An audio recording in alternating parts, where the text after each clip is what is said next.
It's another weekend, guys, and another chance to spread the word of God. So, handa na ba ang lahat, guys, sa paparating ng bagyo? Especially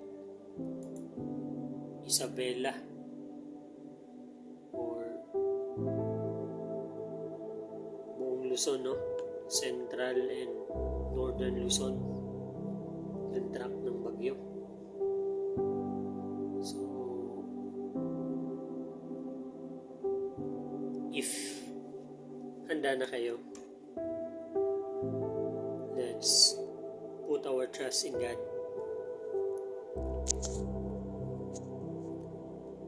As the scripture said in Psalm 91, 1-4, He that dwelleth in the secret place of the Most High shall abide under the shadow of the Almighty. I will say of the Lord, He is my refuge and my fortress, my God, in Him will I trust. Surely He shall deliver thee from the snare of the fowler, and from the noisome pestilence. He shall cover thee with His feathers, and under His wings shalt thou trust. His truth shall be thy shield and buckler. So for those who trust in the Lord, our Lord God and Savior Jesus Christ, we will be covered by His wings, guys. So believe in your prayer, in the power of prayer, guys, in your faith. The Lord will deliver us and protect us.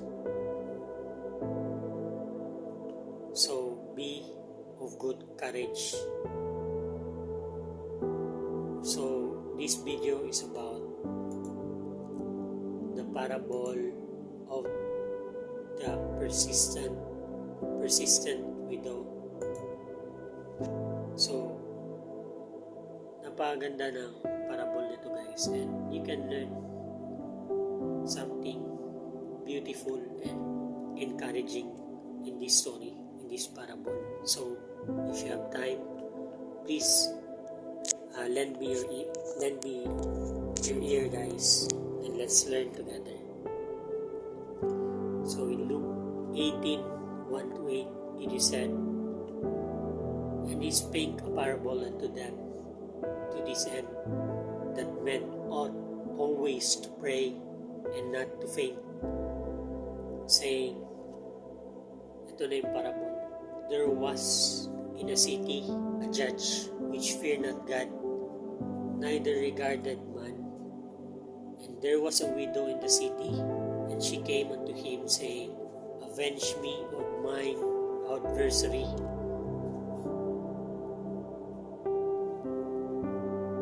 And he would not for a while, but after he said within himself, though I fear not God, nor regard man, yet because this widow troubled me, I will avenge her, lest by continual coming she weary me. So, may widow na laging pupunta sa judge, no, na meron siyang problema ba.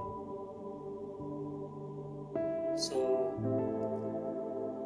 may kaso siya na gusto niyang tutukan ng judge ba. Pero yung judge hindi siya godly and wala din siyang pakialam sa mga tao.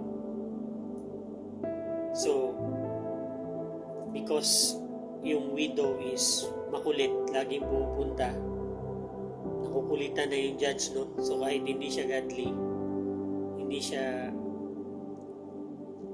makatao din, natutrouble siya dun sa paulit pabalik-balik na pagpunta ng widow.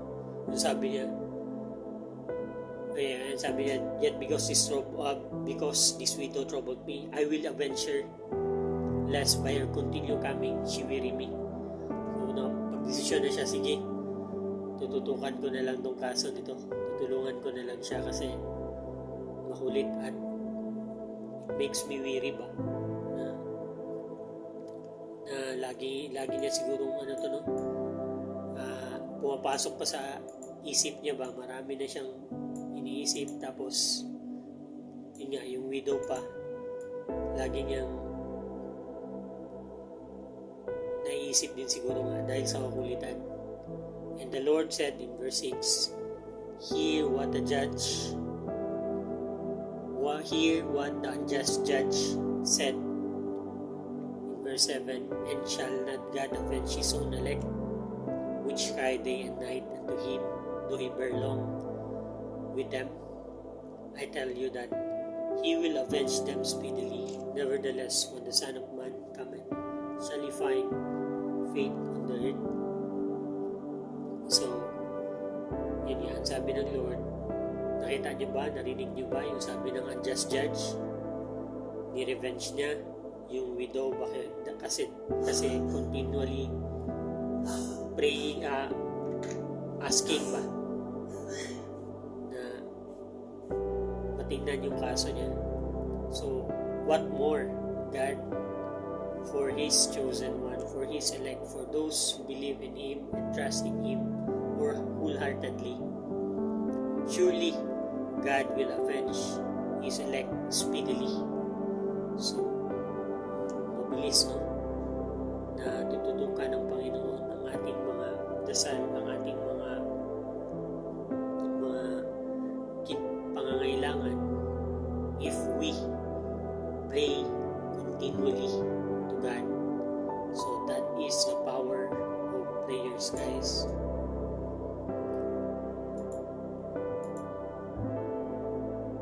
And sabi pa nga sa Philippians 4:6, Be careful for nothing, but in everything by prayer and supplication with thanksgiving let your requests be made known unto God. In Thessalonians 1 Thessalonians 5:16-24, it is said, Rejoice evermore, pray without ceasing. So, without ceasing is walang walang tigil, like day, in the morning, in the afternoon, and in the night. Let your requests be made known unto God. So, hindi naman ibig sabihin na you will pray along in repetitive prayers. Not that prayer, guys. You just need to communicate to your God.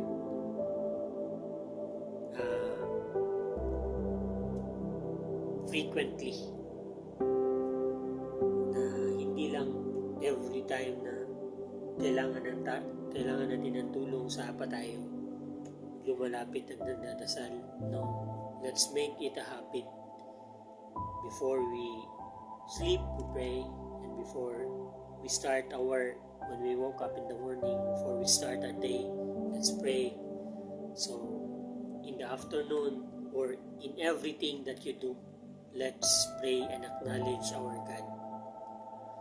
For that is the will of God concerning us. And this will be our shield, guys, dito sa Psalm 91. Ito yung promise ni God that He will not forsake us. And He will hear our prayers speedily. Dito naman sa Luke. So, you just need to know that before you pray to God, you must forgive and let go of all bitterness and unsecret, yung mga secret sins ba, or yung wicked thoughts na meron tayo. Shun it away from your life, guys. As it is said in Psalm 66:18, If I regard iniquity in my heart, the Lord will not hear will not hear us if we regard iniquity. So kung yun nga, tumatawag lang tayo sa Diyos during calamities, during trouble, the Lord will not hear us. Not every prayers are heard.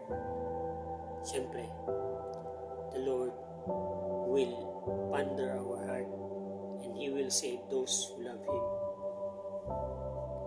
So kung naging ganun man tayo dati at sa ngayon, you must present it to God and ask for forgiveness and ask for mercy. Tell it to God, confess it to God, to our Father, to Jesus Christ, and ask for forgiveness. Be sorrowful and remorseful about it. The Lord is full of mercy and delights in a broken spirit. So kung totoo yung prayers natin at ang pagsisisi natin sa ating naging actions, the Lord will see if our hearts is true and will forgive us. So, not like, hindi lang to guys, no? I would like also to remind you na the essence of our faith is our salvation in Christ. So I remind you to keep this in your heart, that our hope is Jesus Christ and we will be with Him forevermore in His kingdom. In Revelation 22:17, and the Spirit and the bride say, "Come," and let him that heareth say, "Come," and let him that is athirst come, and whosoever will, let him take the water of life freely. So, for those who are still seeking,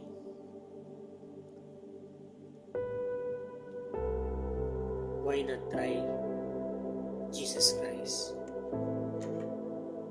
and ask and seek God, seek the Lord. Sabihin niyo kung talagang totoo ka. Reveal yourself, Lord, in humility. Wala namang mawawala eh.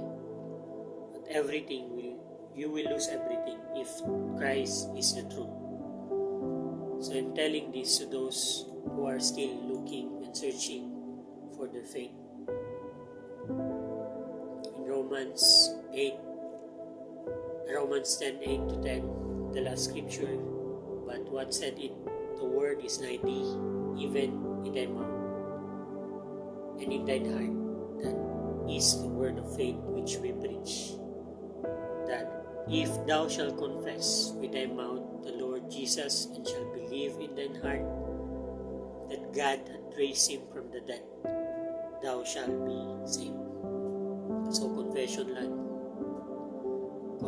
lang guys, with all thine heart, you believe the Lord Jesus Christ, that He sent by God for your sin, our sin, for the sins of the whole world. And through His death, the debt has been paid. Yung kasalanan natin, yung buong mundo, is binayaran na, because God saved us. In verse 10, for with the heart man believeth unto righteousness, and with the mouth confession is made unto salvation. So, what are you waiting for, guys? Come now to God and confess your sins and confess Jesus Christ as your Lord and Savior, and be with us in His kingdom to come forever and ever. May you find strength, guys, and hope always as I always said, let's fear God and depart from evil. Ingat kayo and God bless.